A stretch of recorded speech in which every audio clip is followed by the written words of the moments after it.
രാജ്യം അതിൻ്റെ 4 തൂണുകളിലാണ് ഭദ്രമായി നിലനിൽക്കുന്നത്.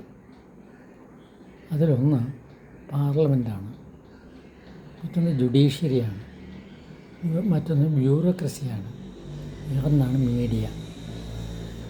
അപ്പം മറ്റ് 3 സ്ഥലങ്ങളിൽ എന്ത് കുഴപ്പമുണ്ടായാലും മീഡിയ അത് ജനങ്ങളെ അറിയിച്ചു കൊണ്ടിരിക്കും. അതിൻ്റെ നല്ല വശങ്ങളും ചീത്ത വശങ്ങളും വിമർശനങ്ങളും എല്ലാം മീഡിയ അറിയിച്ചു കൊണ്ടിരിക്കും. ഈയിടെ വളരെ കുപ്രസിദ്ധമായി നമ്മൾ കേട്ടിട്ടുള്ള ഒരു പേരാണ് ഗോഡി മീഡിയ. ഗോഡി എന്നാൽ മടിത്തട്ട് എന്നാണ്, ഹിന്ദി വാക്കാണ്.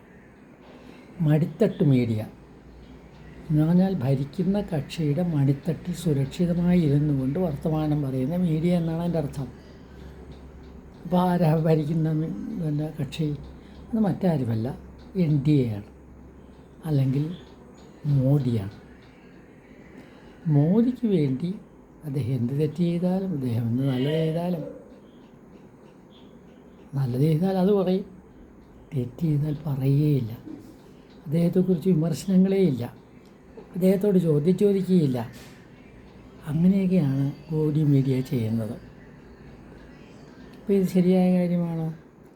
ഈ കഴിഞ്ഞ നമ്മുടെ ജൻസി സമരക്കാലത്ത് ആ കുട്ടികൾ ഗോഡി മീഡിയയെ പിന്നാലെ നടന്ന് വിഷമിപ്പിച്ചളഞ്ഞു. അവർക്കതിൽ പ്രയാസമില്ല. അവർ റിപ്പോർട്ട് ചെയ്യാൻ വന്നിരിക്കുന്നത് കുട്ടികളെക്കുറിച്ച് നല്ല കാര്യങ്ങൾ പറയാനല്ല, പകരം അവർ തെറ്റായ കാര്യങ്ങൾ ചെയ്യുന്നു എന്ന് പറയുന്നു. അവരിൽ എല്ലാ മതത്തിലും ജാതിയിലും പെട്ട ആളുകളുണ്ടായിരുന്നു. എന്നാൽ മോഡി അങ്ങനെയാണോ? അദ്ദേഹത്തിന് ഒരു മതമേ അറിയാവൂ. വിചാരധാരയിൽ പറയുന്ന കാര്യങ്ങളിൽ 3 കാര്യങ്ങൾ അദ്ദേഹം വർജിക്കുകയാണ്. അത് മുസ്ലിങ്ങൾ, ക്രിസ്ത്യാനികൾ, കമ്മ്യൂണിസ്റ്റുകാർ. ഇപ്പോൾ ഗോഡി മീഡിയ ഇത് 3 വർജിക്കും. അവരെ കഴിയുന്നത്ര ഇകഴ്ത്തി പറയും. അതാണ് കുട്ടികൾ പറഞ്ഞത്. കുട്ടികൾ ന്യായമായ കാര്യമാണ് പറഞ്ഞത്. എന്താ ന്യായമായ കാര്യം? പരീക്ഷാ പേപ്പർ ചോർന്നു, അതിന് ഉത്തരവാദിയായ വിദ്യാഭ്യാസ മന്ത്രി രാജിവെക്കണം. പരീക്ഷാ പേപ്പർ ചോർന്നതിനെ തുടർന്ന് വീണ്ടും പരീക്ഷ എഴുതേണ്ടി വരുന്ന കുട്ടികളിൽ കുറേ പേര് ആ മാനസിക സംഘർഷം കൊണ്ട് മരിച്ചിട്ടുണ്ട്. അവർക്ക് അവരുടെ കുടുംബത്തിന് നഷ്ടപരിഹാരം കൊടുക്കത്തക്ക രീതിയിൽ ഏർപ്പാടുകൾ ഉണ്ടാവണം. ഇതാണ് കുട്ടികൾ ആവശ്യപ്പെട്ടത്. സമരത്തിൽ വരെ തല്ലിയിട്ടുണ്ട്. തല്ലിയതിൻ്റെ ഫലമായി പലർക്കും ബുദ്ധിമുട്ടുകളുണ്ടായിട്ടുണ്ട്. ഒരുപാട് കേസുകൾ എടുത്തിട്ടുണ്ട്. പുറത്തുനിന്ന് വന്നതോ അകത്തു നിന്നുള്ളതോ നിറയെ യൂണിഫോമില്ലാത്ത ആളുകൾ വരെ തല്ലുകയുണ്ടായി.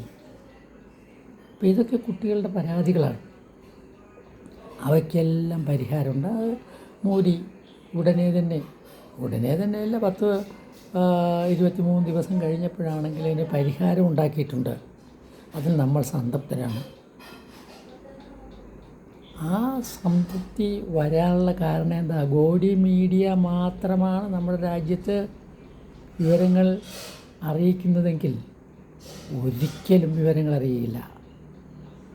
അറിയിക്കാൻ അവർ ബാധ്യസ്ഥരുമല്ല. അങ്ങനെയാണ് പോയിക്കൊണ്ടിരിക്കുന്നത്. ഇപ്പോൾ ഈ ഗോഡി മീഡിയ എന്ന് പറയുന്നത് ആരൊക്കെയാണ്, എന്തൊക്കെയാണ് എന്നുള്ളത് നമ്മൾ തന്നെ നിരീക്ഷിച്ച് മനസ്സിലാക്കേണ്ട കാര്യമാണ്.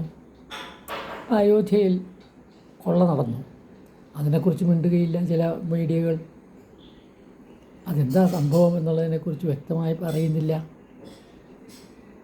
നമ്മുടെ ഇലക്ഷൻ കമ്മീഷൻ്റെ സെലക്ഷൻ നടത്തുന്ന ബോഡിയിൽ നിന്ന് എന്തുകൊണ്ടാണ് ഇന്ത്യൻ ചീഫ് ജസ്റ്റിസിനെ മാറ്റിയത് എന്ന് അവർ അതിനെക്കുറിച്ചൊരു നിലപാട് പറയുന്നില്ല. എന്തുകൊണ്ട് മാറ്റി എന്ന് പറയുന്നില്ല.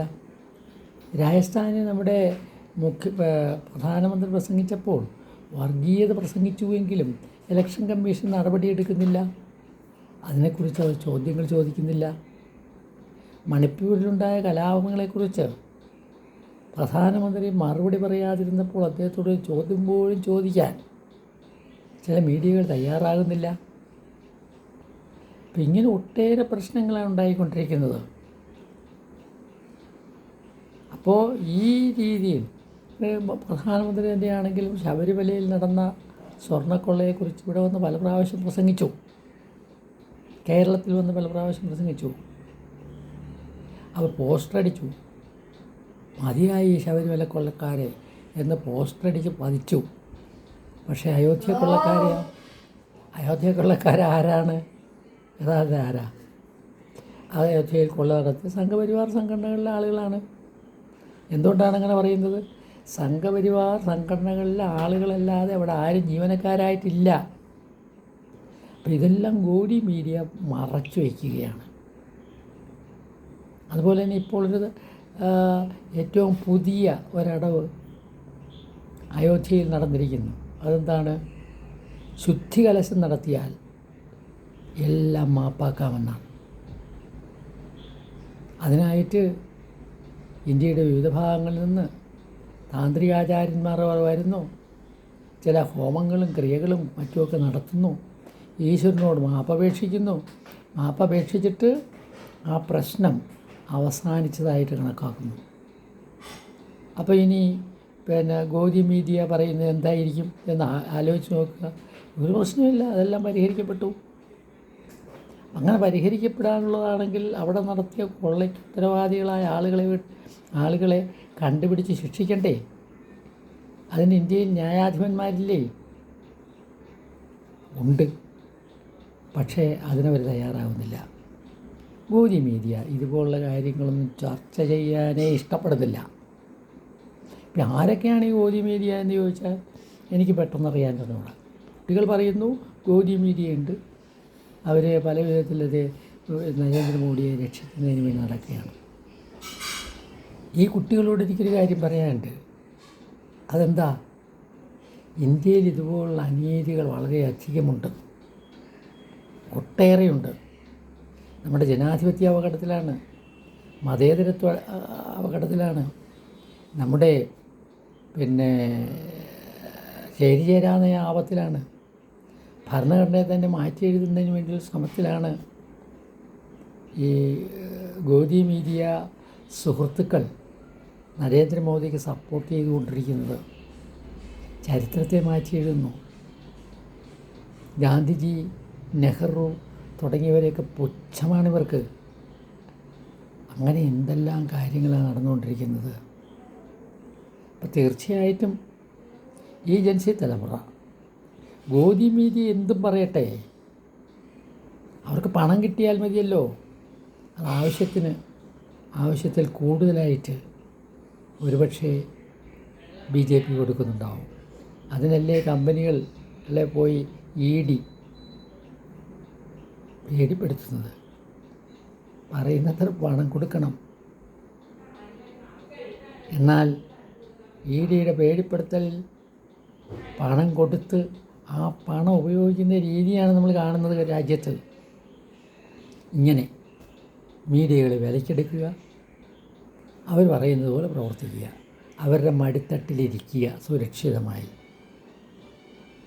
അതുകൊണ്ട് യഥാർത്ഥത്തിൽ കുട്ടികൾ ഇതുപോലുള്ള അനീതികൾക്കെതിരെ പോരാടുന്ന തീപ്പന്തങ്ങളായി ഉയർന്നു വരണം. ഗോഡി മീഡിയകൾ എന്തു പറഞ്ഞാലും രാജ്യത്ത് യുവജനങ്ങൾക്ക് ചെയ്യാവുന്ന ചില കാര്യങ്ങളുണ്ട്, അത് ചെയ്തേ പറ്റൂ. അതിനായിട്ടാണ് ഇന്ത്യ കാത്തിരിക്കുന്നത്.